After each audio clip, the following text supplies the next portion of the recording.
When I first started this YouTube channel in the early months of 2016, I did so largely as a reaction to a number of world and cultural events that just seemed to be insane. The world was changing, politics were realigning, and it just seemed like the old voices, either from the political parties of the Democrats or the Republicans, or even from pundits and YouTubers like Sargon of Akkad, just weren't answering the kind of questions that were being brought to bear on the world stage, either internationally or domestically. At that time, I remember seeing things like the Pulse nightclub shooting, and even the events at Cologne during the New Year celebration, and just wondering how any of the ideas that were currently being discussed could even confront the problems we were staring down. Because it didn't seem like anyone was talking about these issues, or talking about them in any kind of real or honest way. Nobody really had the honesty to lay the facts bare and discuss the problem as it existed. The West seemed apparently in some deep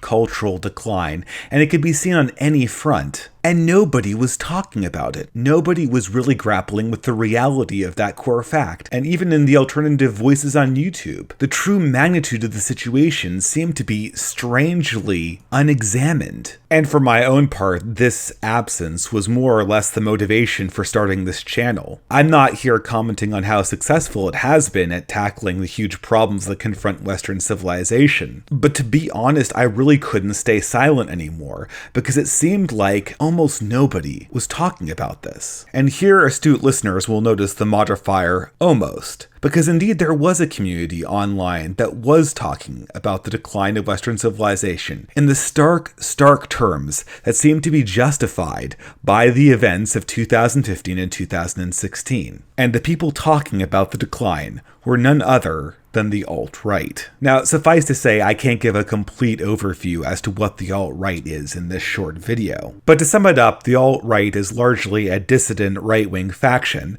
that bleeds paleoconservative ideas into ideas of white nationalism and white identity politics. Now, in my own intellectual development, I have been highly sympathetic to neo-reactionary and paleoconservative ideas. I've talked about them a lot on my channel, and I very much enjoy some of the more thoughtful alt-right YouTubers, like Millennial Woes and Reactionary Expat. And subsequently, I think a lot of people who've watched my channel have associated me with the alt-right, or perhaps the alt-light, a sort of neologism describing people who are too moderate to be in the alt-right, but are more or less in the same direction with their thinking. But truth be told, there's a great irony to that, because another reason why I started this channel was that I did not want the alt-right to be the only voice on the internet confronting these issues. I did not want the alt-right to be the only face of opposition to modernity, the only voice in the wilderness telling the truth about the decline of Western civilization and the problems we face. Now, of course, there are probably many YouTubers out there, YouTubers much more successful than I am, who are strictly speaking not alt-right and make perfectly good critiques of modernity, vloggers like Blonde in the Belly of the Beast or Roaming Millennial. But increasingly I find these alternative voices, like my own,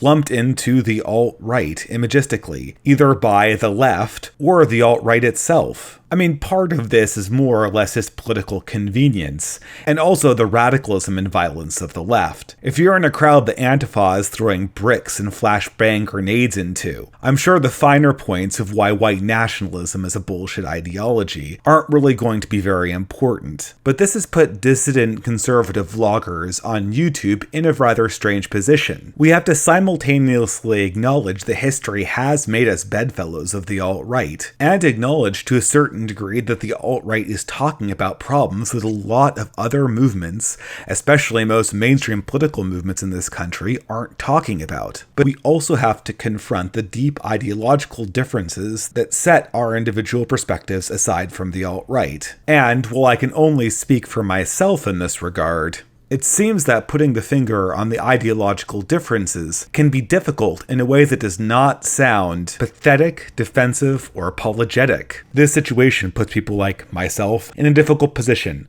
We look like we're afraid to answer the question. We look cagey. We look like we're afraid to take a side. And I think it's left a lot of people wondering why a harder stance for or against the alt-right isn't taken. And indeed, I think there are a lot of reasons for this, but I'm just going to stop mincing words and say what the reality is. Because at the present moment, the arguments against the alt-right are trash. They largely come in the disingenuous package of virtue signaling, attempt to use moralizing or psychoanalyzing to answer purely empirical or political claims, or are so wrapped up in extreme liberalism, classical or otherwise, that they frequently lose the distinction between indicative statements about how the universe is and imperative statements about how the universe ought to be. I've been listening to liberal critiques of the alt-right from both the progressive and the conservative side of the political spectrum. And by and large, all of these critiques have failed to address the central contentions of the alt-right's worldview. Moreover, the purely liberal perspective on our situation, both domestically and internationally, totally discounts the signs of decline that we're seeing today. It's almost as if these arguments exist in some kind of time warp to the 90s, because they certainly don't sound like anything that can be rationally argued for given everything we've seen in the last 20 years. That's why you have Kraut and T saying that the solution to large-scale immigration in a multiracial society is to essentially embrace Newt Gingrich's 1995 platform of racial colorblindness. That's why you have people like Noel Plum claiming that people will happily accept equal opportunity even if equal outcomes isn't achieved. And in both cases, these people are ignoring a large amount of sociological observations we have had in recent times. This just isn't true. People will not accept equality of opportunity and colorblindness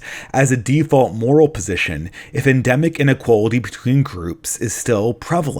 Moreover, the last 50 years have demonstrated a total inability of any governmental institution to procure equality at the levels that would satisfy people in multiracial societies. So what is there left? And of course, here are the answers that liberals have to the alt-right suddenly end, and you get the moralizing and psychoanalyzing about racism. And that might have worked in the 90s or the year 2000 when racism actually meant something and could actually command moral weight. But at this point, I've been accused of being racist so much just for having moderately conservative opinions that it really contains no meaning anymore. I know it's really a small coterie of academic progressives who have ruined the word racism in this way, but racism, insofar as the word can be used to get out of having difficult conversations about inconvenient sociological facts, is functionally dead. And if there's going to be a robust critique of the alt-right that doesn't rely on people being cowed by moralizing, it's going to have to be a lot stronger than what I've heard to this point. I think this situation has led a lot of alt-right thinkers like Millennial Woes to look at people who see the hollowness of liberalism and the hollowness of liberal answers to the alt-right as people who will naturally come over to the alt-right point of view, as people who are only resisting naming themselves as alt-right because they're afraid of reprisals and consequences.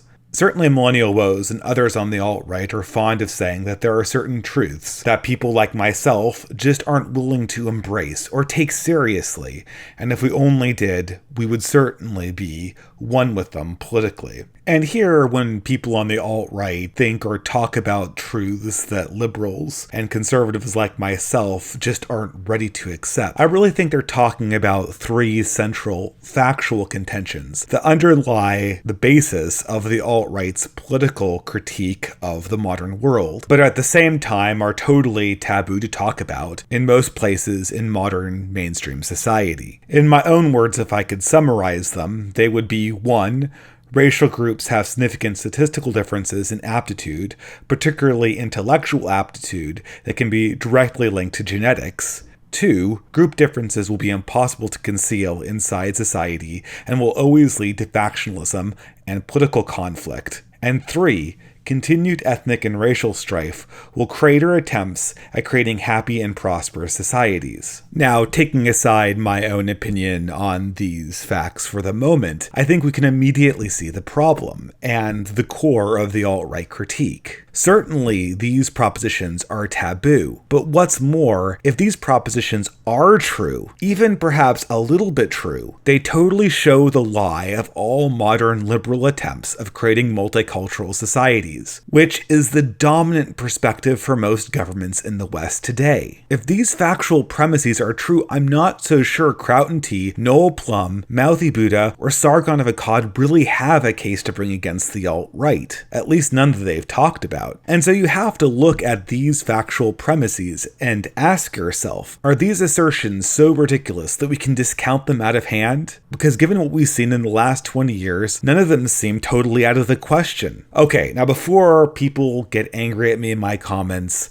I will just say right off the bat, as I've said many times before, I am totally agnostic on race realism, or what would be the first point in this set of factual premises. But the behavior I've seen coming from scientists and how other progressive academics treat questions of race and genetics has led me to believe that while the connection between IQ, racial differences, and the like may not be solved at all, it's at least plausible, which, in combination with the other premises, which look ever more likely given the sociological information we've observed in the last 15 years, leads me to believe that there is a not unlikely contingency which liberals, conservative, progressive, or otherwise just don't want to look at. They can't confront it. They have no answers for it, and their only solution is to sweep it under the rug and hope nobody notices it. And I think this has left the alt-right feeling emboldened, feeling like nobody has to answer to this question, and there really is no objections that could be brought against their movement if someone were to accept these premises, if someone were to take these factual assertions, which of course nobody knows whether they're true or not, and essentially grant them for the sake of argument. I think it's this state of affairs that has let Millennial Woes make 2 or 3 videos now about how the alt-right inevitably has 2 final destinies, one of total dishonesty and denial of reality, and the other of joining politically with the alt-right. And it's this prediction and assertion that I really want to confront with this video and with a new series of future videos that I intend to make in the following few weeks. An honest answer and an honest objection to the alt-right that does not rely on dishonest obfuscation or an overly optimistic view on human nature and the future of liberal society. Because even if I assume all of the factual premises of the alt-right, of race realism, that society in some sense is based on racial homogeneity and that it can't survive without it, even if I grant all of these propositions, I still think there are serious problems with the alt-right, with how the alt-right conceptualizes itself, with how the alt-right is operating, with the idea of a mass racial identity politics movement to begin with. I want to provide an answer to the alt-right that isn't based on moralizing, that isn't based on hypotheticals, and that isn't based on denying the negative things that we've seen in the world over the last 10 years. To point out what's wrong with the alt-right that isn't racism. In this series, I think I'm going to be formalizing and putting into words a lot of what people like myself have sort of felt on an emotional level. And I wouldn't be surprised if people like Roaming Millennial and Blonde in the Belly the Beast have more or less a similar perspective, even if they have not put it into words. Because there are a lot of things wrong with the alt-right. Things that have convinced me, at any rate, that their political project will lead the West to ruin as readily as the most pathological liberal or progressive.